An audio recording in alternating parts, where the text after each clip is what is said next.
بسم اللہ الرحمن الرحیم۔ السلام علیکم ورحمۃ اللہ وبرکاتہ۔ محترم سامعین، آپ نے آیت مبارکہ 101 سے لے کر آیت نمبر 103 تک ملاحظہ کی، تو اس میں ہم بات کر رہے تھے جادو کے بارے میں، اور وہ ویڈیو ہماری بڑی زیادہ ہونے والی تھی، تو اس لیے ہم نے سوچا کہ آپ کے سامنے ہم جادو کے متعلق مزید احکامات بھی بتا دیں جو کہ مختلف فقہا ہمارے بتاتے ہیں۔ امام بخاری روایت فرماتے ہیں، حضرت ابو ہریرہ رضی اللہ تعالیٰ عنہ بیان کرتے ہیں کہ نبی کریم صلی اللہ علیہ وسلم نے فرمایا، 7 ہلاک کرنے والے کاموں سے بچو۔ صحابہ نے پوچھا، یا رسول اللہ صلی اللہ علیہ وسلم وہ کون سے ہیں؟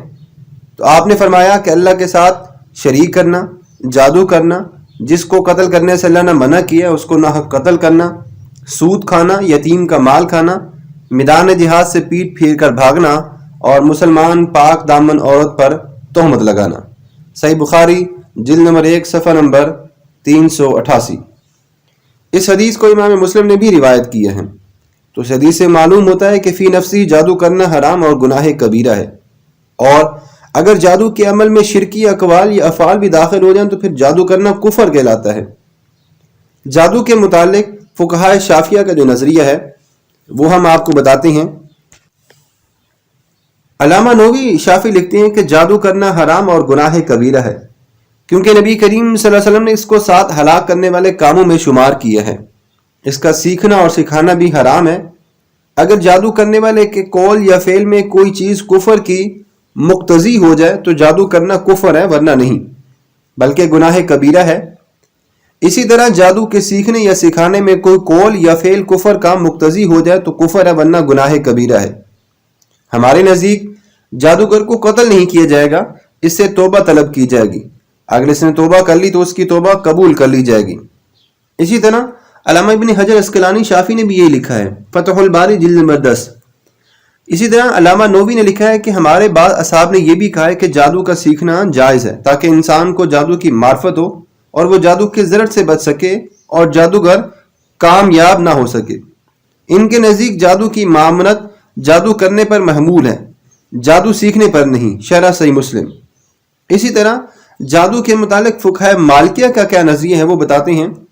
علامہ ابن العربی نے سحر کی یہ تعریف کی ہے کہ یہ وہ کلام ہے کہ جس میں غیر اللہ کی تعظیم کی جاتی ہے اور اس کی طرف حوادثات کائنات کو منسوب کیا جاتا ہے۔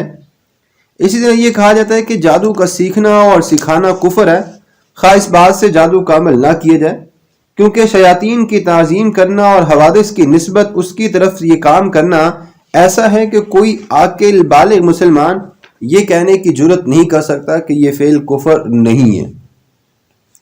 اسی طرح علامہ خرشی مالکی، علامہ علی مالکی، علامہ خطاب مالکی اور علامہ البدری نے بھی یہی لکھا ہے، اور ان تمام کی کتب علامہ محمد بن عبداللہ الخرشی المتوفی اور بے شمار اماموں نے جو کہ فقہ مالکیہ کے ہیں انہوں نے یہ لکھا ہے۔ اب ہم بات کر لیتے ہیں کہ جادو کے متعلق فقہائے حنبلیہ کا کیا نظریہ ہے۔ امام ابن قدامہ حنبلی لکھتے ہیں کہ جادو کا سیکھنا اور سکھانا حرام ہے، اور وہ ہمارے علم کے مطابق اہل علم کا بھی اس بات پر اتفاق ہے۔ جادو کے سیکھنے اور جادو کے عمل کی وجہ سے ساحر کی تکفیر کی جائے گی، خواہ وہ جادو کے حرام ہونے کا اعتقاد رکھتا ہو یا اس کے مباح ہونے کا۔ اور امام احمد سے ایک روایت ہے کہ اس کی تکفیر نہیں کی جائے گی، کیونکہ امام احمد نے فرمایا کہ اعراف کاہن اور ساحر کے متعلق میری رائے یہ ہے کہ ان کے ان افعال پر ان سے توبہ طلب کی جائے گی۔ اگر وہ توبہ کر لیتے ہیں ان کو چھوڑ دیا جائے گا۔ اور راوی نے پوچھا کہ اگر وہ توبہ نہ کریں تو پھر فرمایا کہ قتل کیا جائے گا؟ فرمایا کہ نہیں، ان کو قید میں رکھا جائے گا حتیٰ کہ وہ توبہ کر لیں۔ راوی نے پوچھا کہ ان کو قتل کیوں نہیں کیا جائے گا؟ کہا جب تک وہ نماز پڑھتا رہے تو اس کی توبہ اور رجوع کی توقع ممکن ہو سکتی ہے۔ اللہ نے فرمایا نا، وما کفر سلیمان، سلیمان نے کفر نہیں کیا، یعنی انہوں نے جادو نہیں کیا حتیٰ کہ ان کی تکفیر کی جائے۔ اور فرشتوں نے کہا، انما نحن فتنۃ، بے شک ہم تو آزمائش میں ہیں، تو تم کو جادو سیکھ کر کفر میں نہیں پڑنا۔ ان آیتوں سے معلوم ہوتا ہے کہ جادو کرنا کفر ہے، اور حضرت علی رضی اللہ تعالیٰ عنہ نے فرمایا کہ ساحر جو ہے وہ کافر ہے۔ تبیان القرآن جلد نمبر 1 صفحہ نمبر 466، سورۃ البقرہ کی تشریح۔ اسی طرح حضرت عمر، حضرت عثمان بن عفان، حضرت ابن عمر، حضرت حفصہ، حضرت جندب بن عبداللہ، حضرت حبیب بن کعب اور حضرت قیس بن سعد رضی اللہ تعالی عنہم اجمعین کا بھی یہ قول ہے کہ ساحر کو بطور حد قتل کر دیا جائے گا۔ اب ہم بات کر لیتے ہیں کہ جادو کے متعلق فقہاء احناف کا کیا نظریہ ہے۔ علامہ ابن حمام حنفی یہ لکھتے ہیں کہ سحر کی حقیقت یہ ہے اور جسم کو تکلیف پہنچانے میں اس کی تاثیر ہوتی ہے۔ جادو کو سکھانا بالاتفاق حرام ہے اور اس کی اباحت کا اعتقاد کرنا بھی کفر ہے۔ ہمارے بعض اصحاب امام مالک اور امام احمد کا یہ مذہب ہے کہ جادو کا سیکھنا اور جادو کا کرنا کفر ہے، خواہ اس کے حرام ہونے کا اعتقاد رکھا جائے یا نہ رکھا جائے، اس کو قتل کیا جائے گا۔ حضرت جندم بیان کرتی ہیں کہ نبی کریم صلی اللہ علیہ وسلم نے فرمایا کہ ساحر کی حد یہ ہے کہ اس کو تلوار سے مار دیا جائے۔ امام شافعی کا مذہب یہ ہے کہ جب تک ساحر جادو کے مباح ہونے کا اعتقاد نہ رکھے تو اس کو کافر کہا جائے، نہ اس کو قتل کیا جائے۔ ساحر کو کافر قرار دینے سے امام شافعی کے مذہب پر عمل کرنا واجب ہے، لیکن اس کو قتل کرنے کے بارے میں مختلف احکامات ہمیں ملتے ہیں۔ اسی طرح جو حنفی فقہاء ہیں وہ یہ بھی کہتے ہیں کہ جادوگر اگر اس کو پکڑ لیا جائے تو اس کو مہلت دی جائے گی کہ توبہ کر لے، اور اگر وہ توبہ کر لیتا ہے تو اس کی توبہ قبول کی جائے گی، اس کو قتل نہیں کیا جائے گا بلکہ اس کو قید میں رکھا جائے گا۔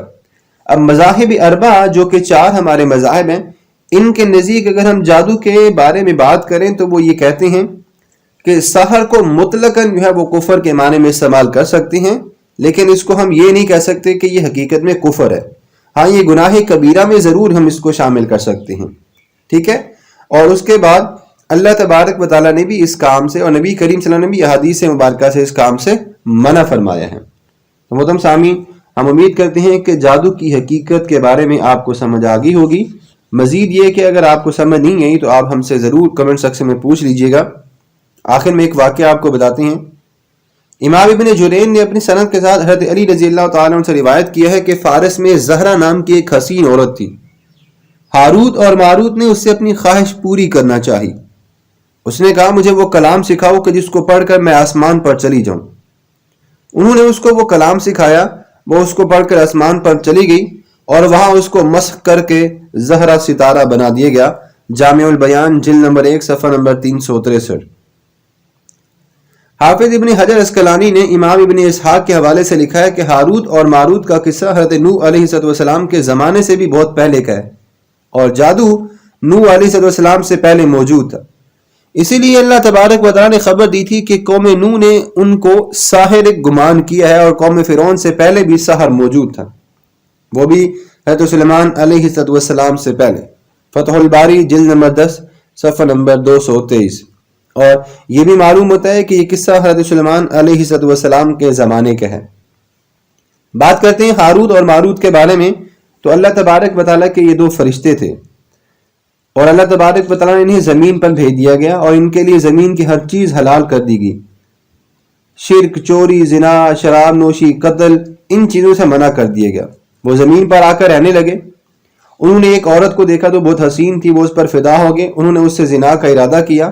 اس نے کہا کہ تم پہلے اللہ کے ساتھ شرک کرو، شراب پیو، ناحق قتل کرو، بت کو سجدہ کرو۔ شروع میں انہوں نے انکار کر دیا، لیکن جب وہ اس عورت کے بغیر راضی نہ ہوئی تو انہوں نے یہ سارے کام کر لیے۔ تو اللہ نے فرشتوں کو یہ منظر دکھایا۔ فرشتوں نے کہا کہ اللہ تو سبحان ہے اور تجھ کو ساری چیزوں کا علم ہے۔ پھر اللہ تبارک و تعالیٰ نے سلیمان بن داؤد علیہ السلام کے ذریعے ان کو یہ پیغام دیا کہ وہ دنیا اور آخرت میں عذاب سے اگر کوئی بچنا چاہتے ہیں تو وہ ایک اختیار کر لیں، دنیا میں یا پھر آخرت میں۔ تو انہوں نے دنیا کے عذاب کو اختیار کر لیا، سو ان کو بابل کے شہر میں عراق یا کوفہ کی ایک بستی میں عذاب دیا گیا۔ اور مجاہد یہ لکھتے ہیں کہ وہ لوہے کی زنجیروں کے ساتھ لٹکے ہوئے ہیں۔ جامع البیان جلد نمبر 1 صفحہ نمبر 363۔ ہاروت اور ماروت کی معیشت کے حوالے سے قرآن مجید میں بھی بے شمار جو ہے وہ احکامات ملتے ہیں۔ اللہ نے فرمایا لا یعصون اللہ ما امرہم ویفعلون ما یؤمرون، کہ وہ فرشتے اللہ کے کسی حکم کی نافرمانی نہیں کرتے اور وہ وہی کام کرتے ہیں جس کا انہیں حکم دیا جاتا ہے۔ سورۃ التحریم۔ اللہ نے فرمایا بل عباد مکرمون لا یسبقونہ بالقول وہم بامرہ یعملون۔ سورۃ الانبیاء۔ بلکہ سب فرشتے ان کے مکرم بندے ہیں، اس کی اجازت سے پہلے بات نہیں کرتے اور وہ اسی کے حکم پر کاربند رہتے ہیں۔ اللہ نے فرمایا وَمَنْ عِنْدَهُ لَا يَسْتَكْبِرُونَ عَنْ عِبَادَتِهِ وَلَا يَسْتَحْسِرُونَ يُسَبِّحُونَ اللَّيْلَ وَالنَّهَارَ لَا يَفْتُرُونَ۔ سورۃ الانبیاء۔ اور جو اس کے پاس فرشتے ہیں وہ اس کی عبادت سے تکبر نہیں کرتے اور نہ ہی وہ تھکتے ہیں، رات کو اور دن کو اس کی تسبیح بیان کرتے ہیں اور وہ اس میں ذرا برابر بھی سستی نہیں کرتے۔ ہاروت اور ماروت کے حوالے سے بہت سے مفسرین نے لکھا ہے کہ زہرا نام کی ایک عورت کے حسن میں یہ فریفتہ ہو گئے تھے اور انہوں نے ان سے کہا تھا کہ ہم آپ کے ساتھ جو ہے وہ یہ سارے معاملات اللہ تبارک و تعالیٰ نے انہیں دنیا میں بھیجنے کے بعد فراہم کیے تھے، باقی ان کے لیے جو شراب نوشی اور یہ ساری چیزیں وہ حرام کرا دی گئی تھی۔ بس آخر میں ہم اپنی ویڈیو کا یہاں پہ اختتام کرتے ہیں اور اللہ تبارک و تعالیٰ کی بارگاہ میں دعا گو ہیں کہ ہمیں جادو سے بچنے کی توفیق عطا فرمائیں۔ اگر کسی پر کوئی جادو ہوتا ہے تو ایک حدیث مبارکہ میں آتا ہے کہ آپ جو سورت اخلاص ہے، آخر میں جو سورت ہیں 2 صورتیں، سورت الفلق اور سورت الناس، آپ یہ پڑھ لیں اور پڑھنے کے بعد آپ مریض پر جو ہے وہ دم کریں تو انشاءاللہ وہ مریض کامیاب ہو جائے گا، اس پر جادو کا اثر نہیں ہوگا۔ آیت الکرسی جو ہے وہ پڑھ کر سویا کریں، اس سے بھی شیطان کا اور جادو کا اثر نہیں ہوتا، اور قرآن مجید کی باقاعدہ تلاوت کیا کریں تو اللہ تبارک و تعالیٰ تمام بری باتوں سے خود ہی بچا لیتے ہیں۔ اللہ ہم سب کو عمل کرنے کی توفیق عطا فرمائے، آمین۔ وما علینا الا البلاغ المبین۔